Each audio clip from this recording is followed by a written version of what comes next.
Saudara-saudara, mulai hari ini kita dengan seri entah berapa lama berkhotbah tentang doa Bapa kami. Saya percaya doa Bapa kami adalah salah satu bagian Alkitab yang banyak orang Kristen menghafal, mempraktekkan, yang kita senang mengucapkan bersama-sama. Mari kita mengucapkan Bapa kami satu kali. Bapa kami yang berada di surga, jadilah kehendak-Mu.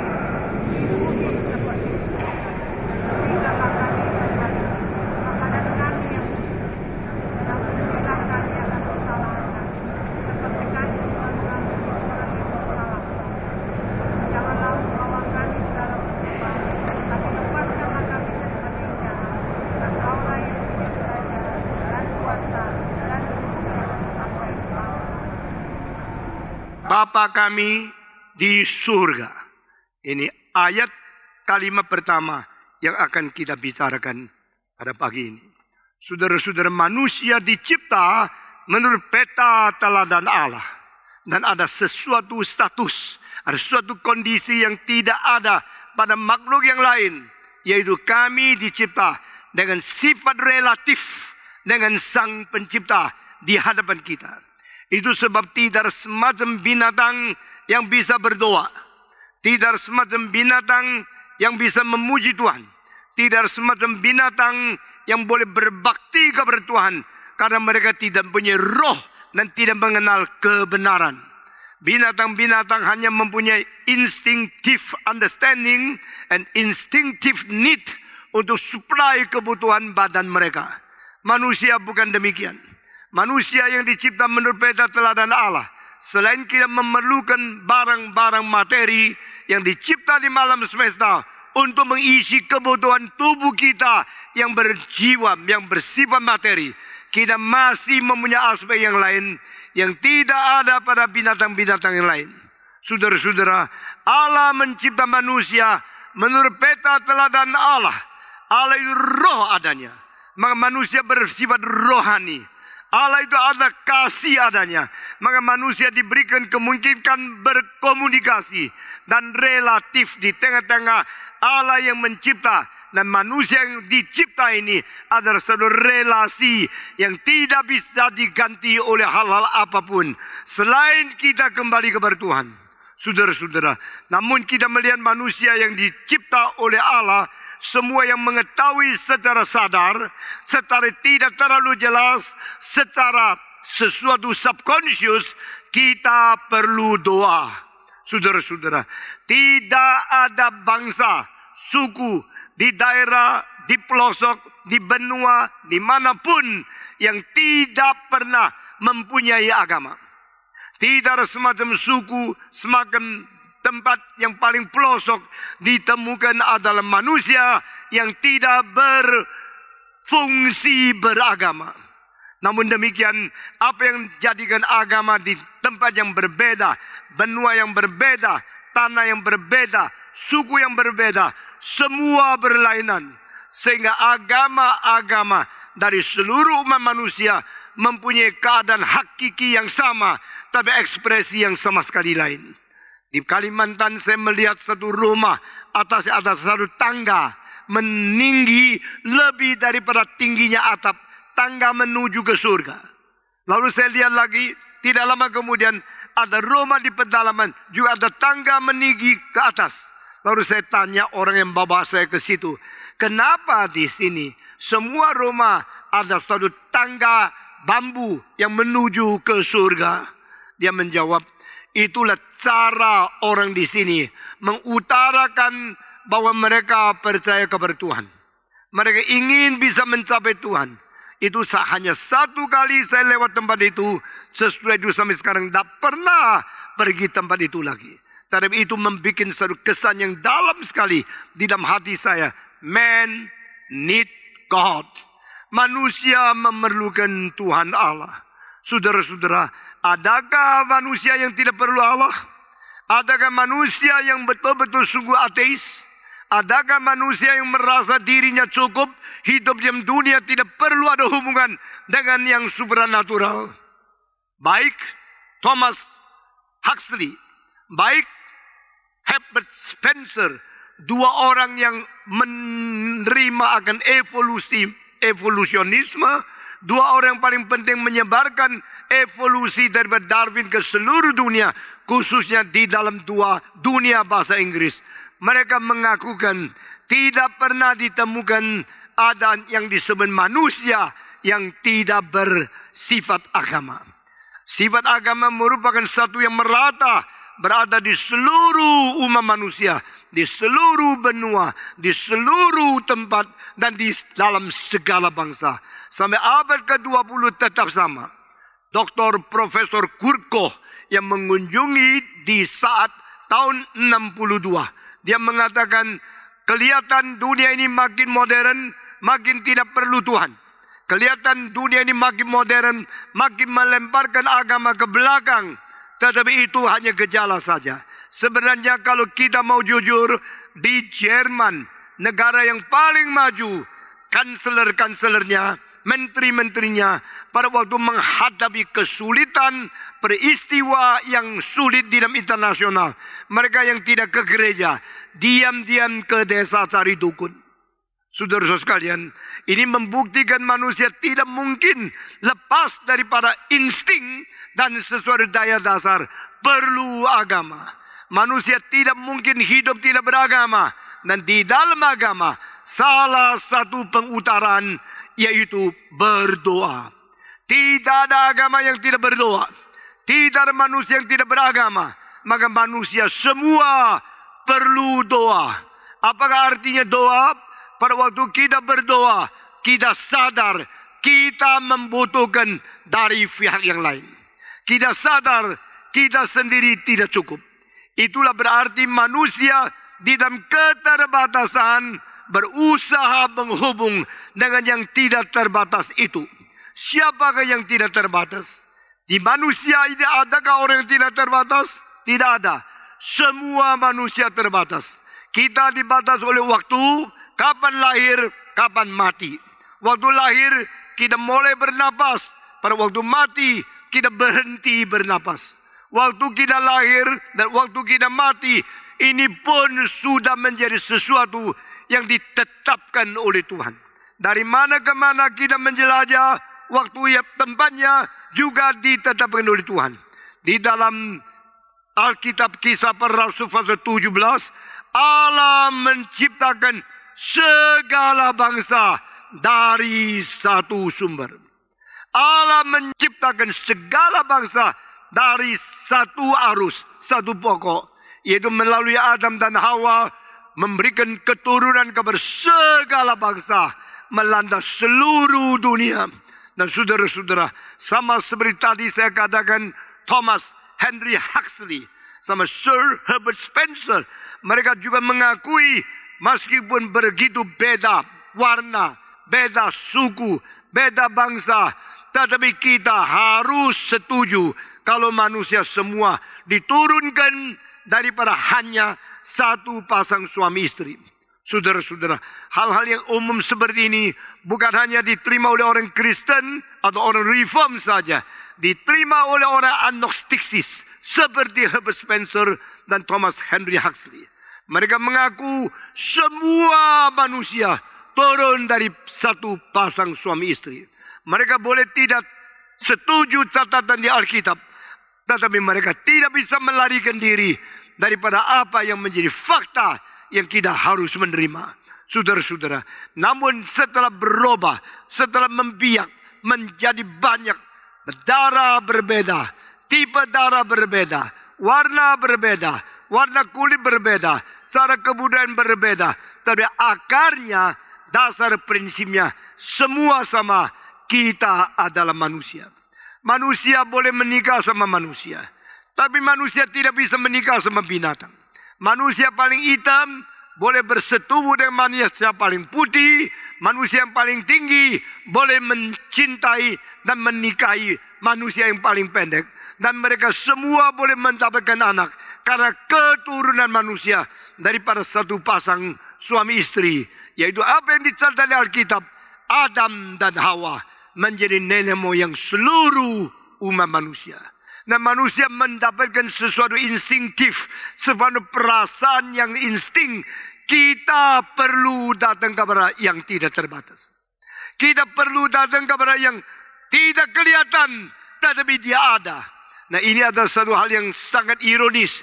Kita tidak pernah melihat Allah, tapi kita mengetahui tidak mungkin tidak ada Allah. Kita tidak pernah bertemu dengan Allah secara mata jasmania kita, tapi di hati kita mengetahui dia pasti ada. Dan hampir 99% daripada manusia mengaku adanya Allah, meskipun di antara mereka 100% belum pernah ketemu dengan Allah.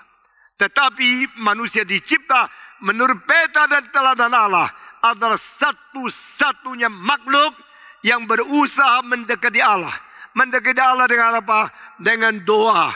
Tetapi saudara-saudara, saya berkata kepada saudara, selain doa Bapa kami yang diajarkan oleh Yesus Kristus, semua doa yang keluar dari mulut manusia di hadapan Tuhan kebanyakan sia-sia.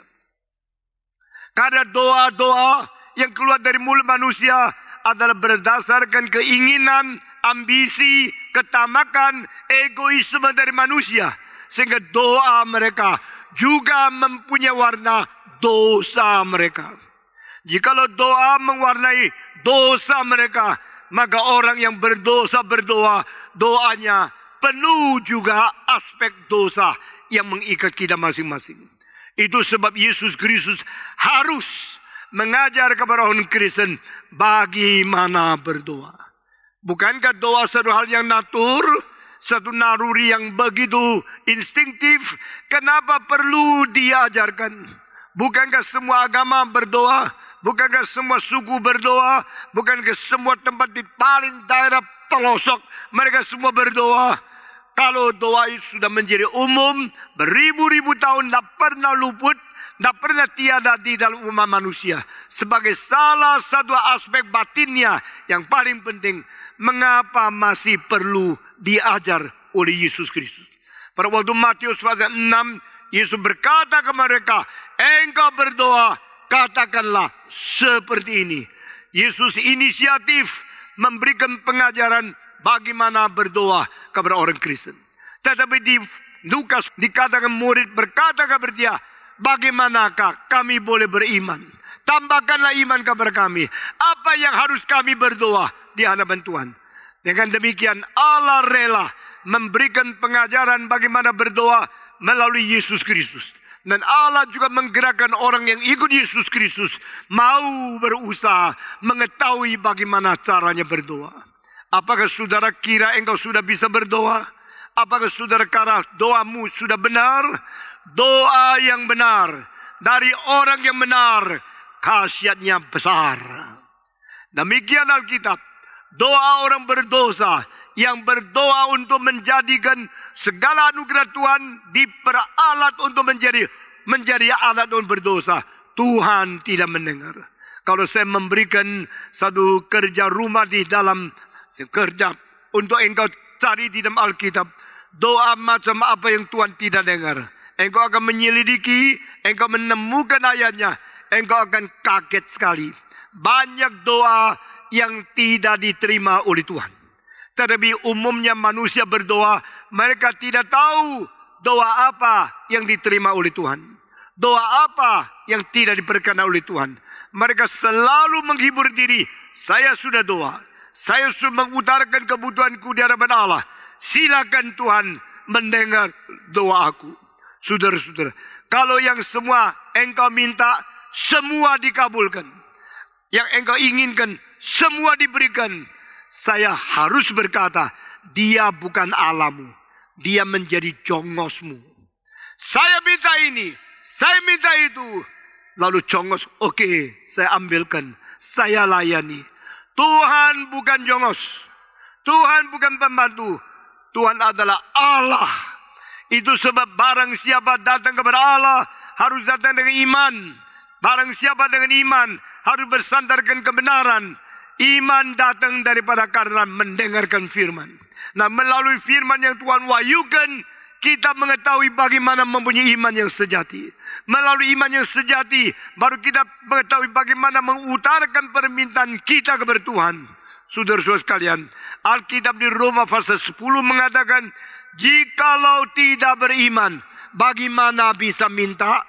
Jikalau tidak mendengar, bagaimana bisa beriman? Jikalau tidak orang berkhotbah, bagaimana bisa dengar? Jikalau tidak ada yang mengutus, siapa bisa memberitakan firman? 5 kalimat berjentretan satu lepas satu ini adalah sesuatu perkembangan daripada kedaulatan Allah dan akhirnya keselamatan diberikan kepada umatnya. 5 kalimat berturut-turut ini membuktikan teologi reform itu benar. Karena kalau tidak Allah yang mengutus, tidak ada hamba Tuhan. Kalau Allah tidak utus hamba Tuhan, tidak ada orang bisa mendengarkan khotbah. Jika tidak mendengar khotbah, tidak orang bisa beriman sungguh-sungguh. Dan kalau tidak beriman sungguh-sungguh, tidak ada orang bisa berdoa. Saudara-saudara, 5 kalimat ini dari takhta Allah mengutus orang. Dari takhta Allah memberikan firman kepada yang diutus. Dari pimpinan Tuhan yang diutus berkhotbah. Dari pekerjaan Tuhan yang berkhotbah didengar. Dan dari dengar khotbah beriman. Akhirnya setelah beriman baru mengetahui bagaimana berdoa. Sistem ini adalah sistem teologi reform. Sistem ini adalah sistem berdasarkan kedaulatan Tuhan Allah, bukan kemauan manusia semau dewe. Tetapi kita mengetahui bahwa manusia berdoa selalu berdoa semau sendiri. Saya berdoa ini, berdoa itu, kelihatan rajin sekali, kelihatan berapi-api, kelihatan tekun dan beribadah, kelihatan sangat bersifat agama.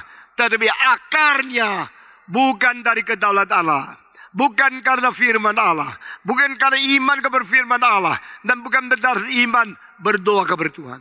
Even you don't believe, how can you pray?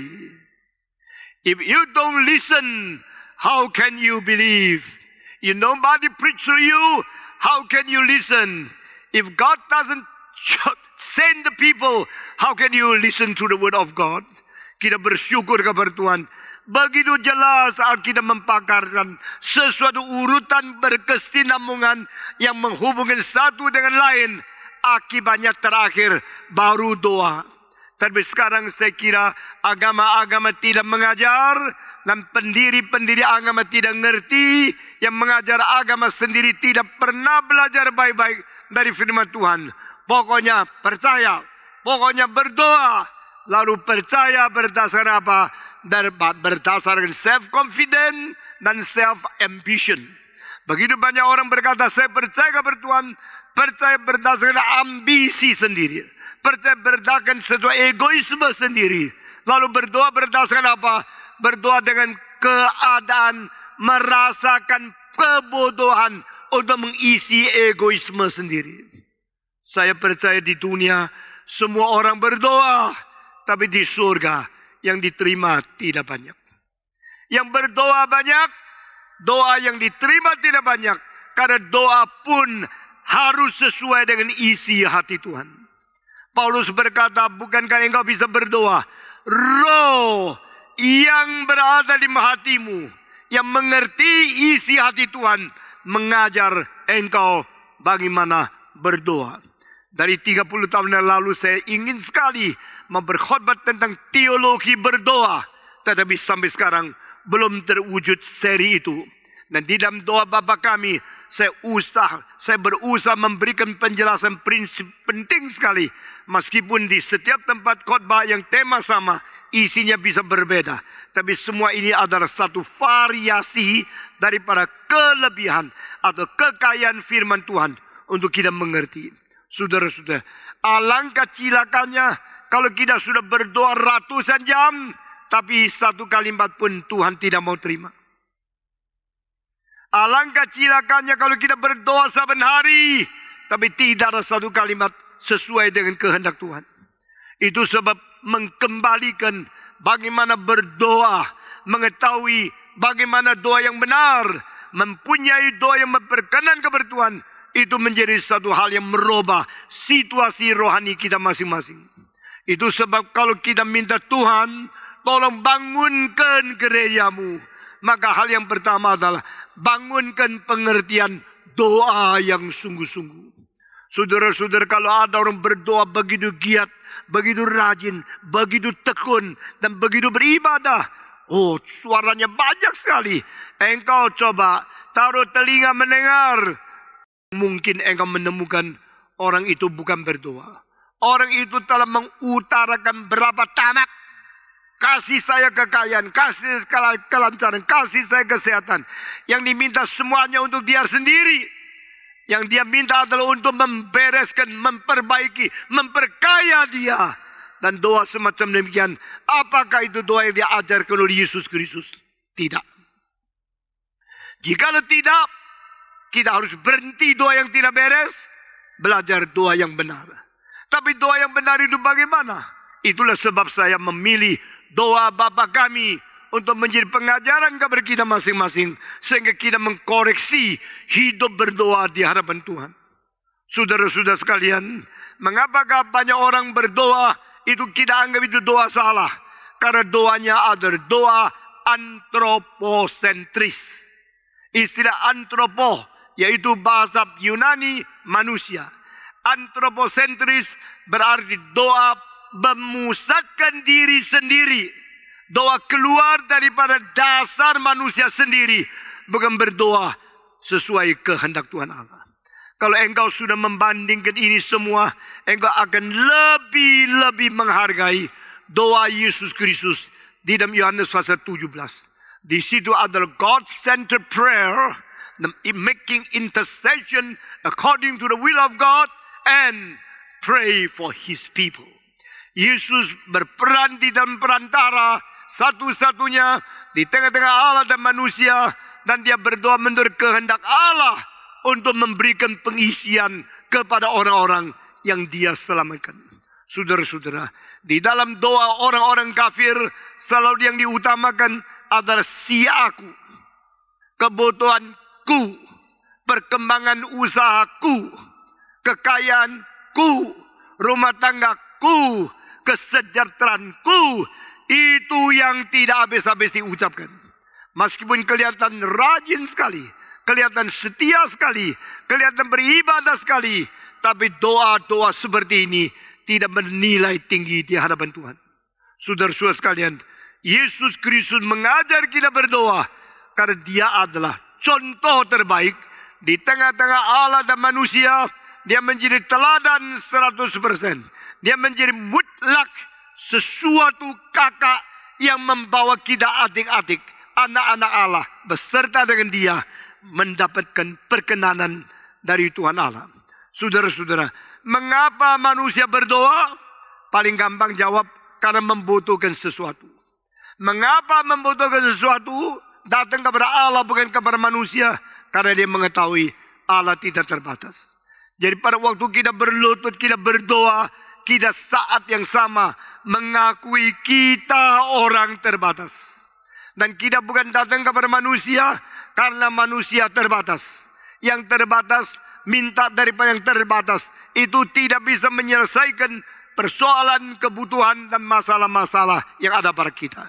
Itu sebab kita doa kepada yang tidak terbatas. Ini betul adanya. Tetapi di dalam hal ini banyak kerusakan, banyak kesalahan yang dilakukan.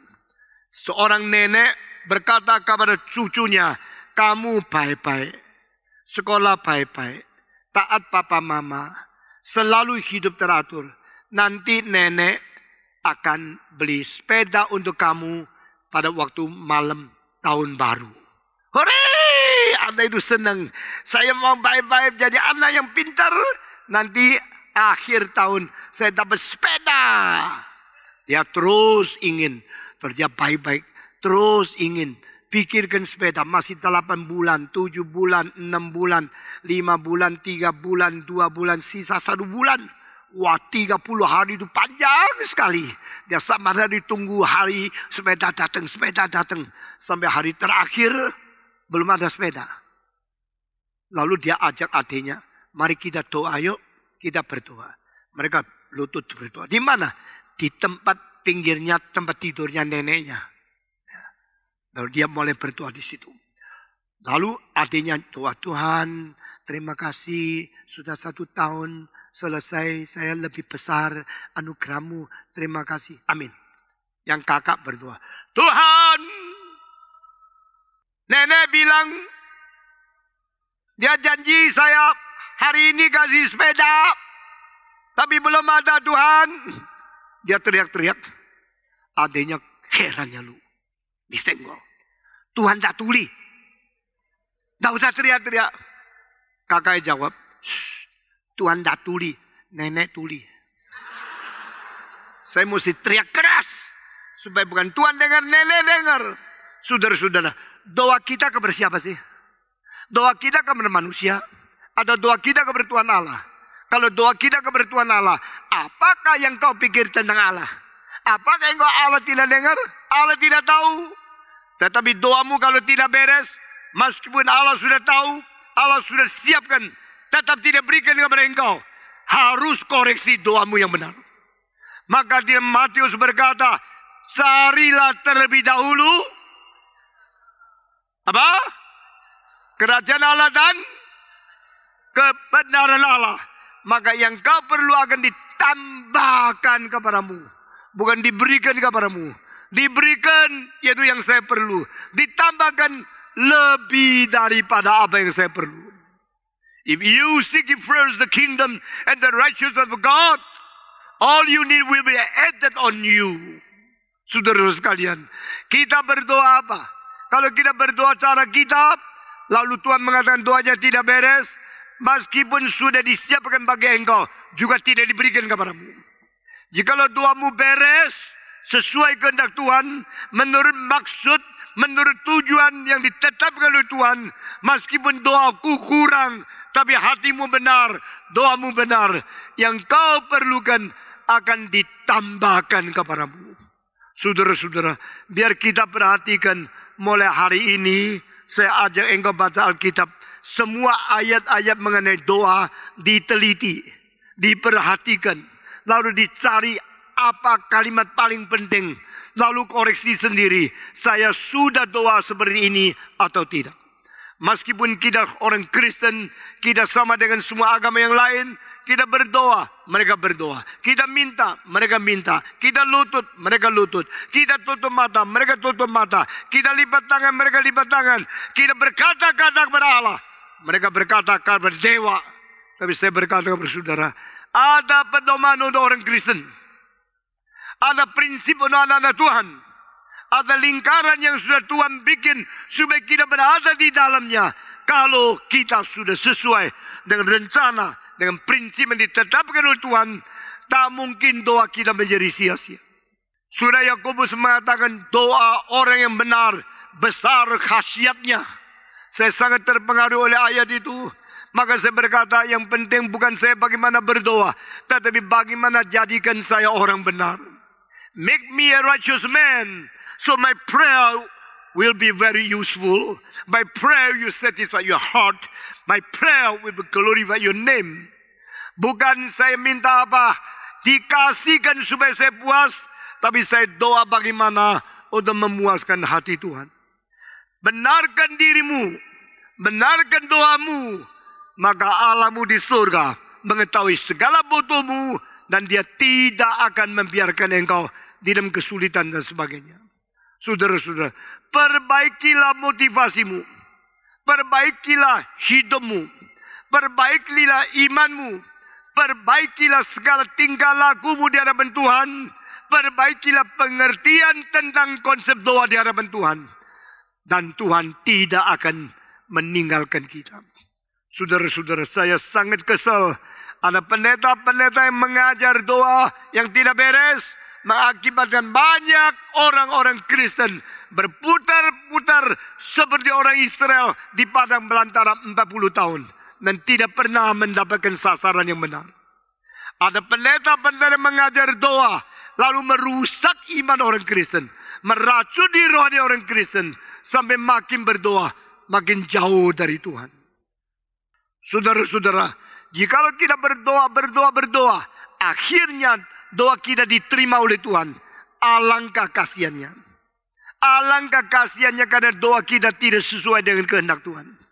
Itu sebab Alkitab mengatakan kepada kita, cara berdoa ada yang didengar oleh Tuhan. Cara berdoa ada yang tidak didengar oleh Tuhan. Coba bikin pekerjaan di rumah. Doa di dalam Alkitab yang mana yang tidak didengar oleh Tuhan. Lalu hindarkan dirimu dari doa-doa yang salah, supaya engkau tidak menimbulkan kemarahan dari Tuhan. Saudara-saudara, kita menjadi orang tua, kita juga mempunyai pengalaman kalau anak-anak kita minta sesuatu dari kita. Kalau yang mereka minta itu adalah betul-betul mereka perlu. Yang mereka minta ada betul-betul mereka tahu diri. Yang mereka minta ada betul-betul sesuai dengan hati orang tua. Kita bukan saja tidak menahan, kita akan memberikan dengan sukarela dan kita akan lebih sayang kepada dia. Saudara-saudara, ada seorang pernah ikut kebaktian di sini lama. Dia setiap kali masuk tol, dia tidak mau masuk nomor 4. Itu pintu gerbang tol 1, 2, 3, 4, 5, 8. Dia selalu ke 8. Karena apa? Ya, ini hoki. Kalau 4 mati. Jadi dia antri panjang. Situ tidak ada mobil, tidak peduli. Pokoknya antri sampai nomor 8. Tahayul sebegini. Masih berani menamakan diri anggota gereja Reform Injili. Saudara-saudara sekalian, itu sudah diracuni oleh pikiran bagaimana mengkaitkan nasib diri dengan ketahayulan daripada dunia. Saudara-saudara, engkau minta kepada Tuhan. Engkau minta apa? Permintaanmu kalau tidak sesuai dengan pimpinan Tuhan dan kehendak Tuhan, atau prinsip daripada rencana Tuhan, doamu akan menjadi sia-sia. Saudara-saudara, tahu Yabes? Tahu doa Yabes? Diajarkan di seluruh dunia. Pendeta-pendeta mulai mengajar orang bagaimana mesti berdoa supaya Tuhan dengar. Tuhan dengar untuk apa? Untuk mengisi kebutuhan saya. Jadi banyak orang berdoa minta supaya Tuhan dengar. Kalau Tuhan tidak dengar, dia ada senang. Tuhan dengar saya dong. Saya minta, saya perintahkan, kasih ini kepada saya. Tuhan oke. Tuhan menjadi jongosmu. Tuhan menjadi pembantumu. Tuhan mengisi kebutuhanmu. Itu bukan doa. Saudara-saudara, doa bukan memaksa kehendak Tuhan untuk cocok dengan kehendakku. Doa adalah mentaklukkan kehendakku di bawah kehendak Tuhan. Sekali lagi, doa bukan memaksa kehendak Tuhan cocok dengan kehendakku. Semua 1, 2, 3. Doa bukan memaksa kehendak Tuhan cocok dengan kehendakku. Doa adalah mentaklukkan kehendakku taat kepada kehendak Tuhan. 1, 2, 3. Doa adalah mentaklukkan kehendakku di bawah kehendak Tuhan. Saudara-saudara, kita jangan main-main. Juga kita mengerti doa Bapa kami dan seluruh prinsipnya kita sudah tangkap, kita mengetahui di dalam doa yang paling penting bukan saya. Di dalam doa yang paling penting adalah Tuhan. Karena saya adalah umat Tuhan, saya datang kepada Dia, mau taat kepada Dia, dan saya mengutarakan segala sesuatu yang saya ingin sesuai dengan kehendak Dia. Carilah kerajaan Allah. Carilah kebenaran Allah. Yang lain yang kau perlukan akan ditambahkan kepadamu. Ini janji Tuhan. Saudara-saudara, berarti yang kau perlukan jangan doa. Tidak usah doa. Kalau tidak doa pun tidak apa-apa. Tetapi kerajaan Allah, engkau harus minta. Kebenaran Allah, engkau harus tuntut. Engkau mencari kerajaan, Tuhan memberikan kebutuhan. Engkau mencari kebenaran, Tuhan memberikan kelimpahan. Engkau mencari kelimpahan, Tuhan tidak tentu dengar. Engkau mencari kebutuhan, Tuhan tidak tentu taat, tidak tentu kabulkan. Tetapi engkau cari kebenaran, cari kerajaan terlebih dulu. Apa artinya kerajaan? Kerajaan termasuk wilayah, kedaulatan, dan pertahanan, dan ketaatan dari bawah ke atas. Itu kerajaan. Di dalam satu kerajaan, kehendak raja yang utama, kemauan rakyat yang tidak utama. Di dalam kerajaan ada wilayah kekuasaan, kedaulatan dari raja memerintah seluruh wilayah dan rakyat taat kepada Dia. Demikian engkau cari kerajaan Allah, berarti engkau mengakui kedaulatan Allah. Engkau cari kerajaan Allah, berarti engkau minta berkenan kepada Dia. Engkau mendapatkan pertahanan yang melindungi engkau di dalam pimpinan Tuhan sendiri. Seek ye first the kingdom of God. Seek ye first the righteousness of God. Saudara-saudara, mengapa di dalam kalimat itu kebenaran dijejer dengan kerajaan? Karena Allah menjadi raja di dalam kerajaannya, justru memerintah umatnya dengan prinsip kebenaran. Saudara-saudara, setan menjadi raja di dalam kerajaan gelap, memerintah rakyatnya dengan prinsip dosa. Satan use the principle of sin to control over his people. God control his people with the principle of righteousness. Saudara-saudara, orang berdosa, orang benar, inilah dua macam manusia. Manusia semua berdosa, tapi sebagian dari orang berdosa yang sudah dibenarkan menjadi orang benar. Yang belum dibenarkan, tidak orang berdosa. Sama-sama keturunan Adam, sama-sama disebut manusia. Ada orang yang sudah dibenarkan, ada orang yang belum dibenarkan. Dan Alkitab berkata, orang berdosa dibenarkan melalui iman. Justified through faith. The sinners become the righteous man. Itu sebab pada waktu kita berdoa di hadapan Tuhan, kita berdoa dengan status dosa atau berdoa dengan status benar. Kalau kita dengan status dosa lalu mau mempengaruhi Tuhan Allah, itu kurang ajar. Kalau kita status benar mau memperkenan kepada Allah, itu doa diperkenan. Saudara sekalian, kau kalau berdoa, ucapkanlah seperti ini. Bapa kami yang berada di dalam surga. Saudara-saudara, nanti saya akan menjelaskan mengapa pakai istilah ini di dalam kalimat pertama.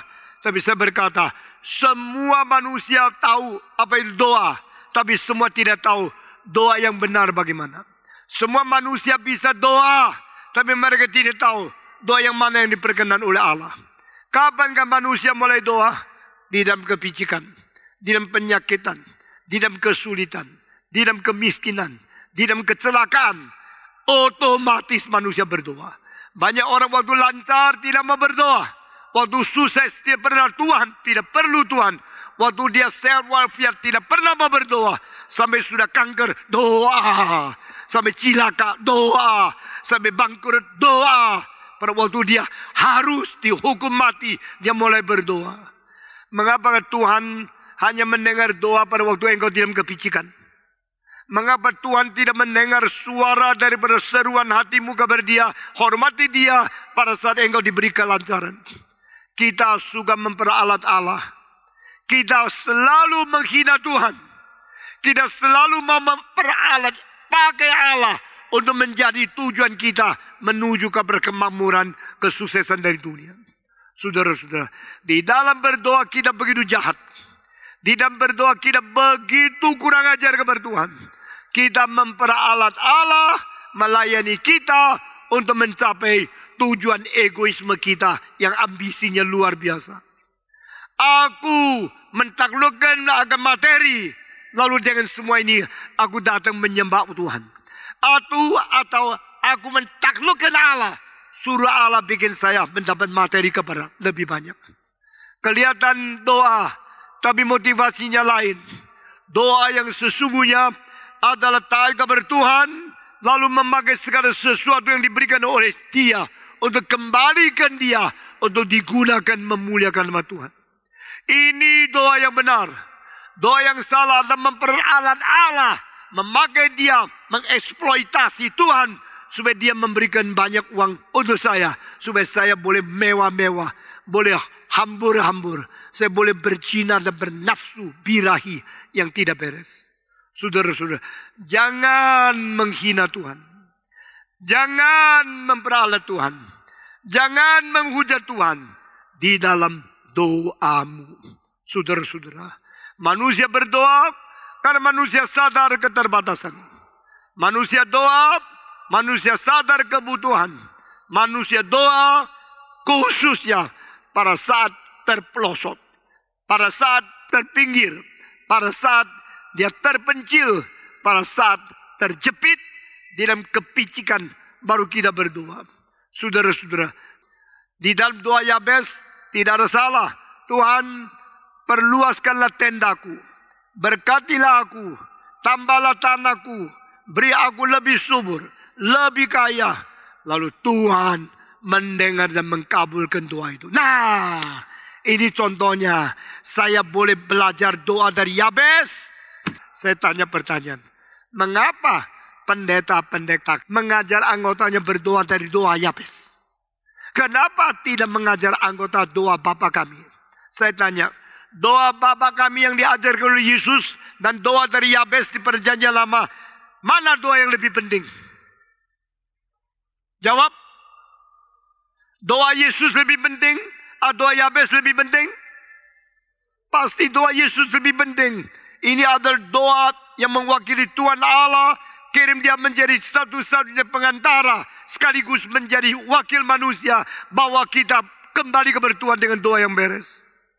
Doa Yesus Kristus adalah doa yang terbaik di seluruh dunia sepanjang sejarah.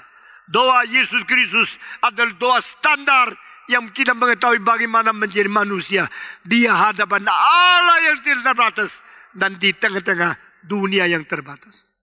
Saudara-saudara, the proper prayer, kita berdoa secara benar di hadapan Tuhan sesuai dengan ajaran daripada Yesus Kristus. Saudara-saudara sekalian, saya selalu berkata kepada saudara, saya tidak banyak berdoa untuk kesehatan. Saya tidak berdoa untuk uang. Sampai hari ini umur 74, saya tidak pernah minta uang sama Tuhan. Saya tidak pernah minta kesehatan dari Tuhan. Tidak pernah minta kekayaan dari Tuhan. Lalu engkau tanya, Pak Stephen Tong, engkau berdoa tidak? Berdoa. Apa yang menjadi doamu? Apa menjadi pusat poros daripada hidup berdoamu? Doaku selalu memikirkan penginjilan. Doa Tuhan bangkitkan manusia menjadi hambanya. Doa memberikan kuatan yang mereka berani mengabar Injil. Doa memberikan perlengkapan kuasa Roh Kudus supaya mereka mempunyai bijaksana dan mempunyai kekuatan mempertobatkan orang lain. Doa saya di dalam hati, di dalam otak, di dalam seluruh hidup penuh dengan doa tentang kerajaan dan kebenaran Allah. Doa supaya kehendak Tuhan yang terjadi. Saudara-saudara, saya mau tanya, saya tidak pernah doa minta kesehatan, saya cukup sehat tidak? Cukup. Saudara siapa yang umur 74 naik ke sini, khotbah 1 jam, suara keras seperti ini, pasti semaput kamu. Saudara-saudara, saya cukup sehat karena saya cukup sehat, tak usah doa. Bukan, karena saya doakan apa yang Tuhan berkenan, kesehatan dikasih tambah kepada saya.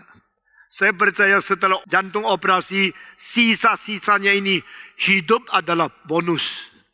Saudara-saudara, kalau tahun lalu saya mati, cukup kok. Umur 73, mau apa lagi?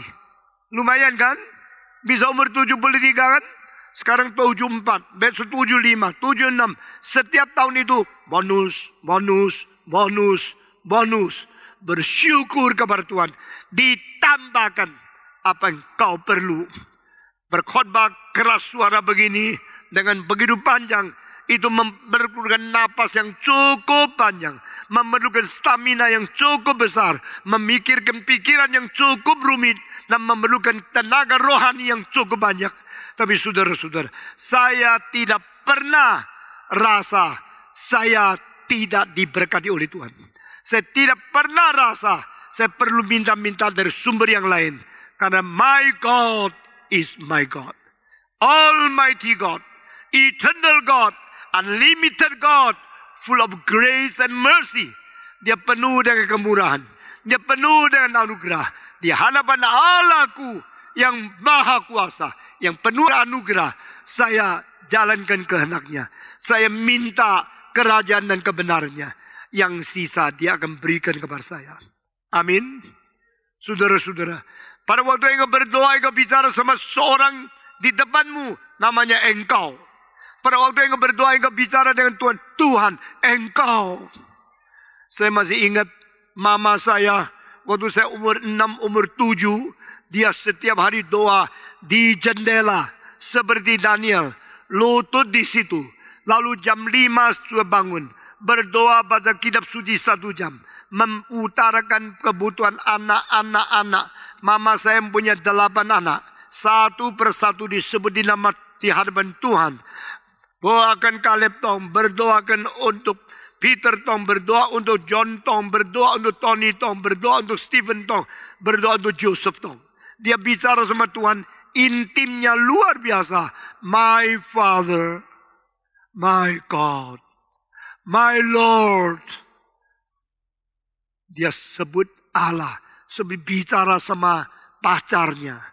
Tuhanku, Allahku, Bapakku, Engkau adalah pelindungku. Engkau adalah pembela orang janda. Aku datang kepadamu. Doa begitu intim, dia bicara dengan satu orang seperti bicara sama-sama di situ. Tapi Allah tidak kelihatan. Allah tidak kelihatan. Kenapa kita berdoa?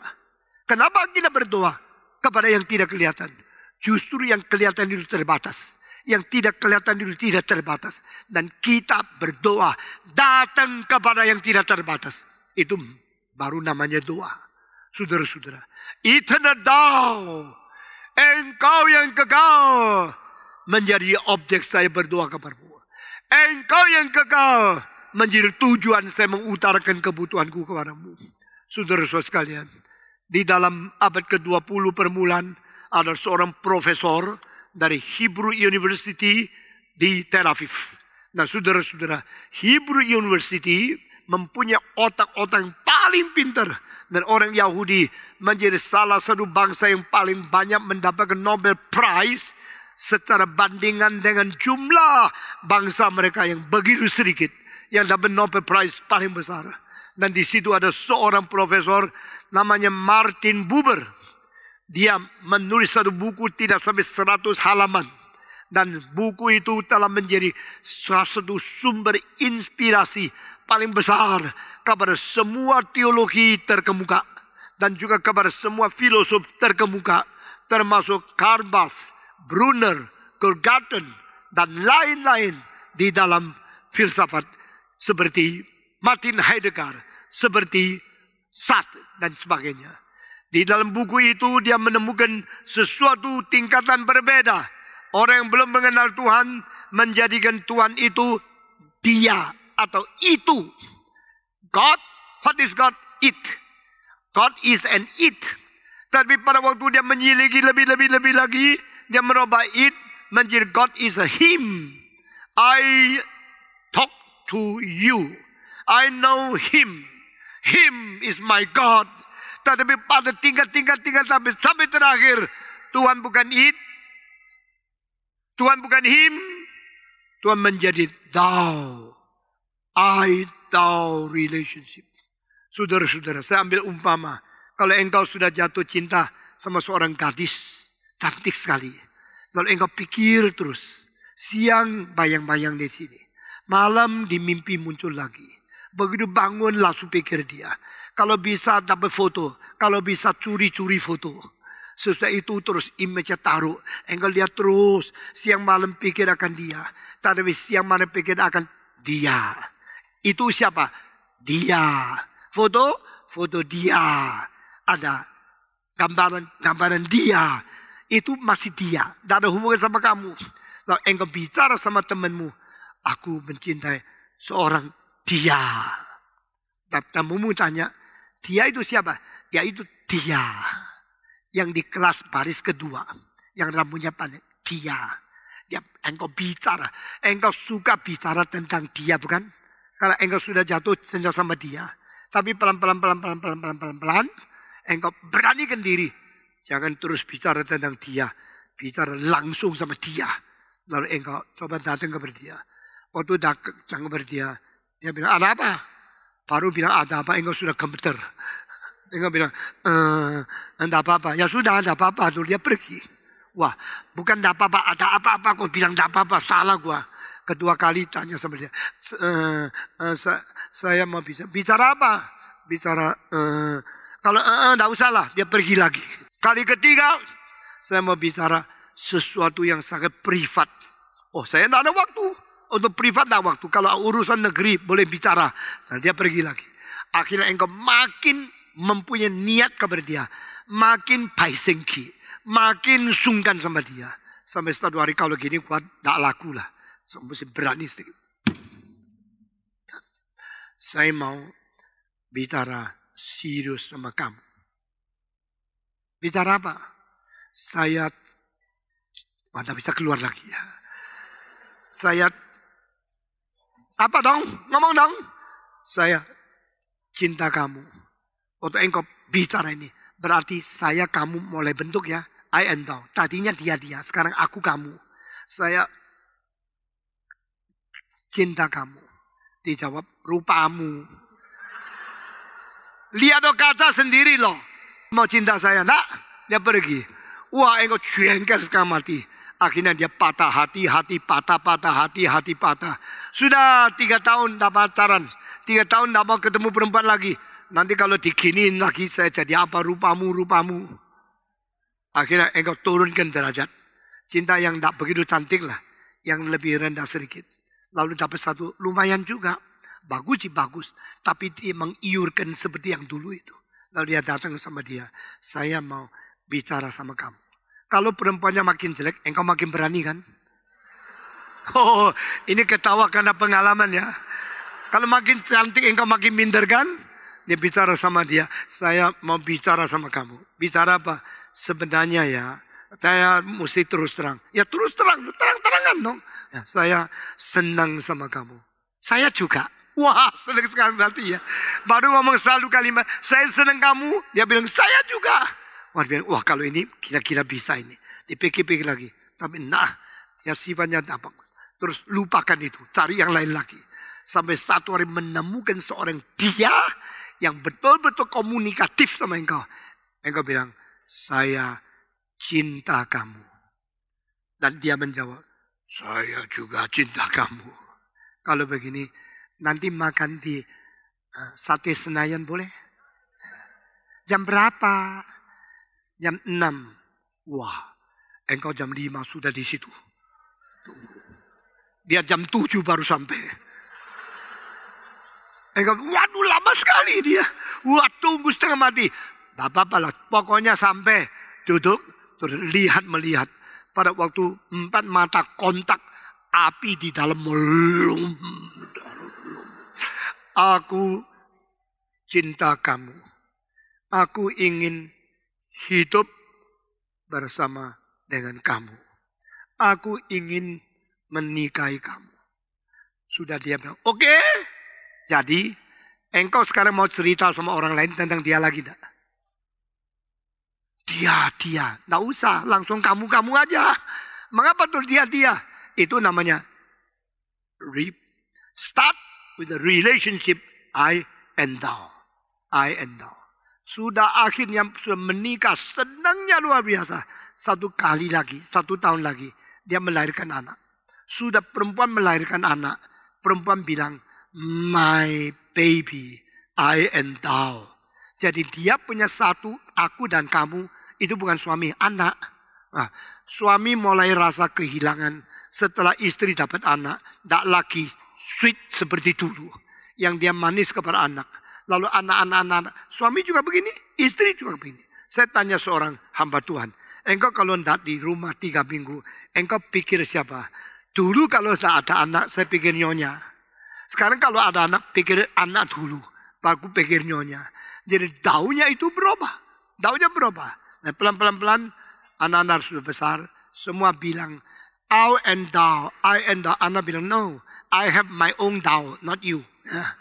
Anak itu mempunyai pacarnya. Tidak mau ngomong sama papa mama lagi. Dulu waktu tidak ada pacar. Papa, mama. Sekarang papa ada. Tidak apa-apa. Tidak ada. Lebih baik. Lalu dia punya orang lain. Adalah pacarnya. I and thou. Itu menjadi sana. Bukan ke sini ya. Sesuai itu pelan-pelan. Engkau menjadi tua. Anak sudah nikah. Jarang pulang ke rumah. Dia tidak peduli engkau. Peduli nyonyanya. Peduli keluarganya. Akhirnya semua anak sudah nikah, sudah pergi. Engkau terpaksa kembali ke istrimu. I and thou. Because no others, I and thou. Sudah terpaksa sama istri, baru mulai honeymoon kedua kali. Baru 1 tahun, mati 1. Tahu? Tidak ada. Engkau kemana? Engkau di kuburan melihat dia, nangis, bicara namanya. Dia tidur, dia tidak bangun, dia tidak peduli. Lalu engkau mau cari tahu di mana. Saya kasih tahu ya, seumur hidup, you perlu seorang tahu. You perlu seorang kau.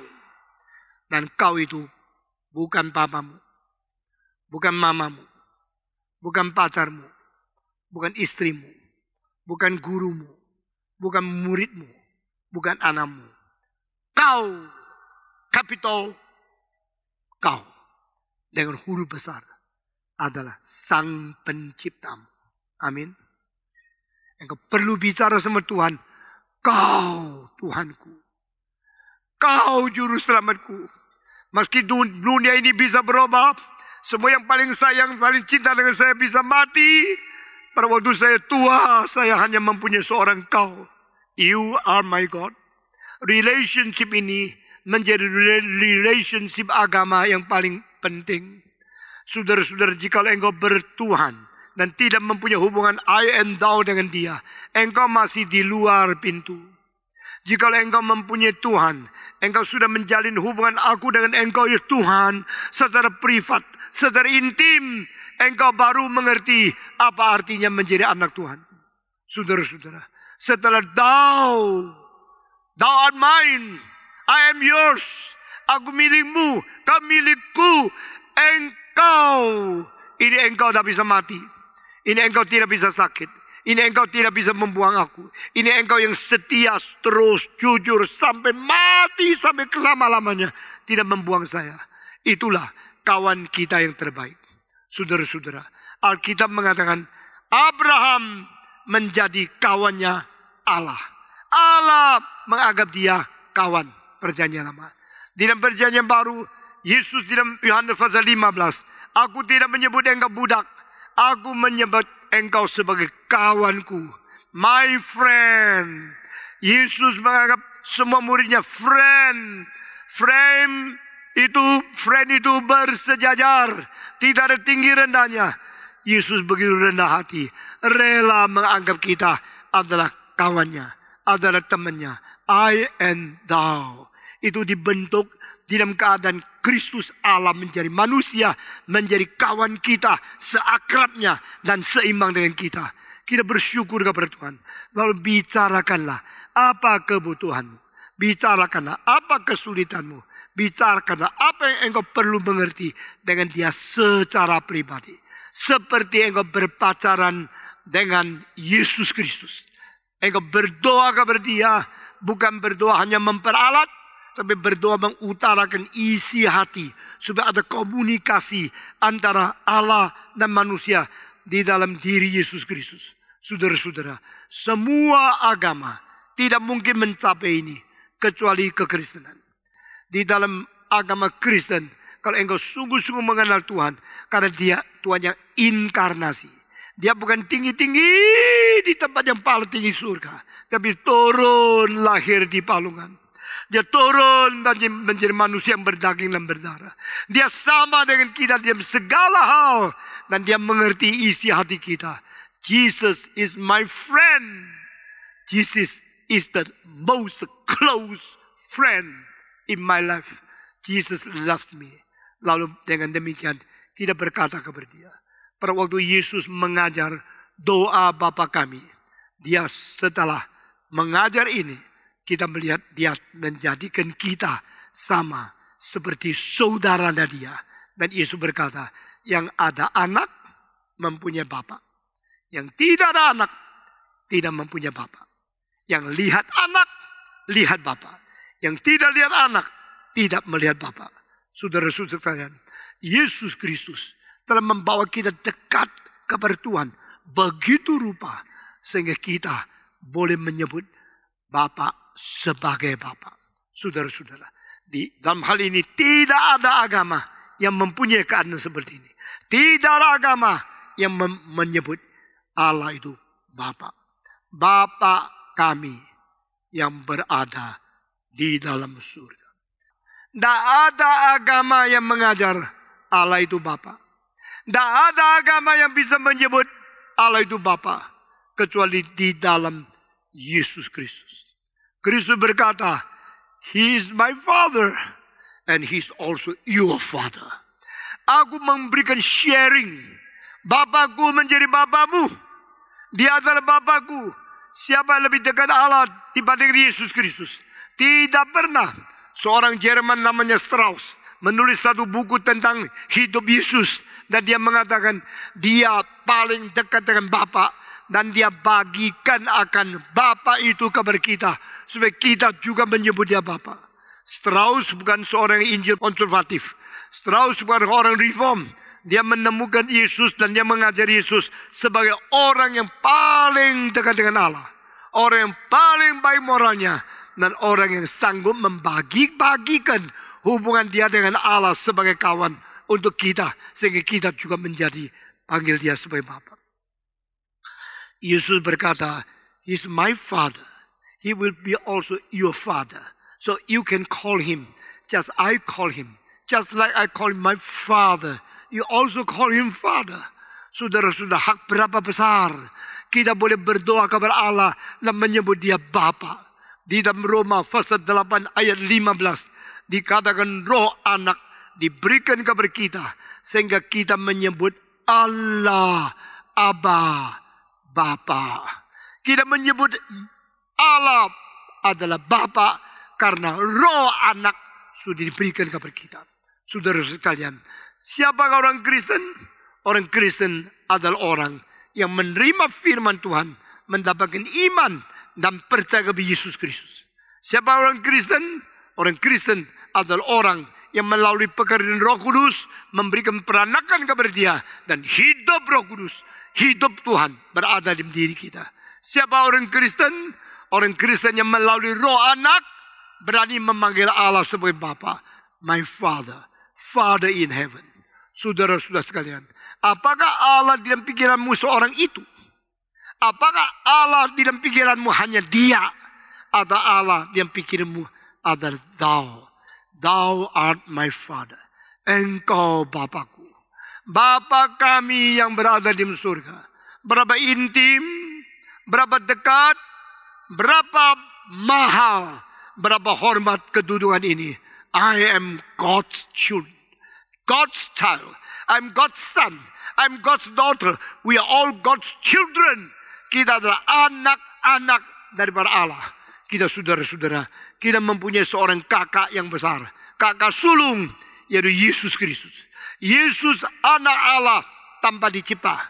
Kita adalah anak-anak Allah. Dicipta permulaan ditambah dengan ciptaan ulang. Cipta permulaan, created to be human being. Ciptaan kedua, recreated to be the children of God. Kita memanggil Allah sebagai Bapa. Sama seperti Yesus memanggil Allah sebagai Bapa. Yesus panggil Allah Bapa. Di dalam keadaan relasi Tritunggal. Pribadi kedua menyebut pribadi pertama. Yang pribadi pertama tidak dicipta. Yang pribadi dua juga tidak dicipta. Pribadi tiga juga tidak dicipta.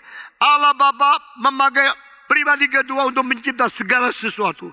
Selain Kristus dan Roh Kudus tidak dicipta. Segala sesuatu dicipta. Materi dicipta. Binatang dicipta. Tumbuh-tumbuhan dicipta. Malaikat dicipta. Semua hal baik rohani maupun jasmania. Semua dicipta. Tetapi Kristus bukan dicipta. Saudara-saudara, pada waktu Yesus berkata, My Father, He will also become your Father. And you can call Him our Father in heaven. Hak istimewa yang diberikan kepada kita. Saudara-saudara sekalian, siapakah yang boleh disebut sebagai anak Allah? Siapa yang boleh diberikan hak untuk menjadi anak-anak Allah? Itu mereka yang percaya kepada namanya. Yang mereka yang menyeru nama Yesus Kristus. Yang menerima dia ke dalam hati mereka. Orang-orang ini diberikan hak menjadi anak-anak Allah. Menurut Yohanes pasal 1 ayat 12. Dia datang ke tempat sendiri. Orang sendiri menolak. Dia datang kepada bangsa sendiri. Bangsa sendiri tidak mengenal dia. Tetapi barang siapa yang menerima dia. Yaitu mereka yang memanggil dia. Percaya kepada namanya. Diberikan hak menjadi anak-anak Allah. Saudara bayangkan semua agama, bandingkan hanya di dalam agama Kristen. Yesus berkata, jikalau engkau berdoa, engkau harus mengatakan begini, Bapa kami yang ada di surga. Di dalam kalimat pertama ini mengajarkan kita bukan hanya hidup di bumi saja. We do not live only on earth. We do not live only the support of the material world. Kita hidup di dalam dunia ini bukan hanya hidup di dunia ini saja. Kita hidup di dunia ini bukan hanya hidup bersandar dengan sayur, nasi, daging, segala makanan dari dunia ini saja. Man doesn't live by bread alone. We live by every word spoken out from the mouth of God. Saudara-saudara, kita hidup bersandarkan bukan roti saja. Bersandar setiap kalimat yang keluar dari mulut Allah Bapa. Dan mulut Allah Bapa. Siapa Allah Bapa? My Father. Bapakku. Kami percaya. Kami punya seorang Bapa di surga. Maka kami berdoa kepada Dia. My Father. I come to you as your son. We are all your children. I come to you. Adakah agama Allah itu Bapa di luar Yesus Kristus? Ada samar-samar. Di mana? Di dalam syair orang Greka yang menulis itu namanya Cleanthes. C-L-E-A-N-T-H-E-S. Cleanthes di dalam satu syair yang panjang. Tengah-tengah muncul satu kalimat. We are all born of you. Kami dilahirkan oleh Allah.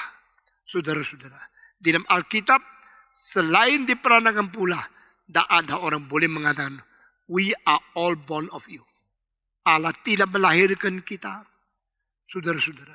Allah di dalam eternal generation hanya memberikan kelahiran kepada satu pribadi, yaitu Yesus yang jadikan anak kelahiran tunggal dari Allah Bapa. Lalu Dia akan membawa banyak anak masuk ke dalam kemuliaan.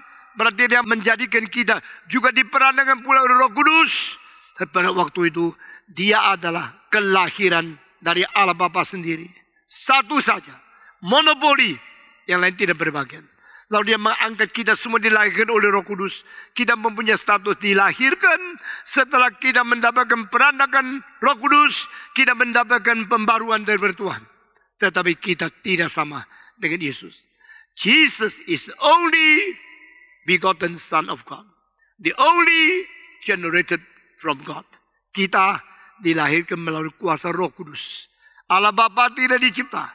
Allah Anak tidak dicipta. Allah Roh Kudus tidak dicipta. Tiga-tiganya ada satu Allah. Dan anak Allah dilahirkan. Anak Roh Kudus keluar dari. Ini tiga pribadi menjadi Allah yang Maha Esa. Allah Tritunggal yang Maha Esa. Tadi melalui Kristus mati bagi kita. Mengirim Roh Kudus memperanakan kita. Setelah diperanakan, Roh juga diberikan dalam hati kita. Maka kita telah menerima Roh Anak. Kita menyebut Dia Bapa. Dengan demikian, kita datang kepada Dia. Berdoa kepada Dia. Bapa kami yang berada di dalam surga. Kita bersyukur kepada Tuhan.